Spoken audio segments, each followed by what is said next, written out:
আসসালামু আলাইকুম। আজকে আপনাদের দেখাইতেছে একটা চারতলা খাঁচা। এই চারতলার ভিতরে নিচে ২ খুপ করা হয়েছে কোয়েল পাখি পালনের জন্য, আর উপরে দোতলা করা হয়েছে কবুতর পালন করার জন্য। একসাথেই কবুতর এবং কোয়েল পাখি উনি পালন করবে। খাঁচাটা যাবে কুমিল্লা লাকসাম।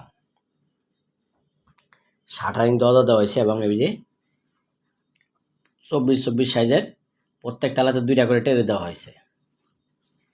খাঁচাটা রং করা হয়নি, যার কারণে একটু গোলা আসতেছে, কারণ আমাদের রডগুলো কালো রড। নিচের দোতলা হলো কোয়েল পাখি আর উপরের দোতলা হলো কবুতর। এটাকে রিং সিস্টেম করে বাসা দেওয়া হয়েছে কবুতরের জন্য। উনি ফেন্সি কবুতর পালন করবে উপরে, আর নিচে কোয়েল পাখি অথবা আপনার হলো ঘুঘু পাখি পালন করবে।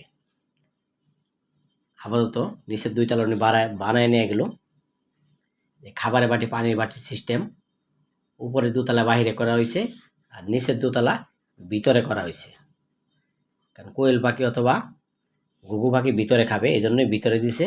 আর উপরে কবুতরের জন্য বাইরে দিছে, কারণ ফেন্সি কবুতর মাথা বাই করে যেন বাইরে খাইতে পারে। রিং সিস্টেম করে উনি মাটির খাদা দিছে ডিম বাচ্চা করানোর জন্য। খাঁচাটা তারের গ্যাপ দেওয়া আছে ১ ইঞ্চি, আর নিচের তলা আছে 1/2 ইঞ্চি গ্যাপ। লম্বায় ৪ ফিট, পাশে ২ ফিট।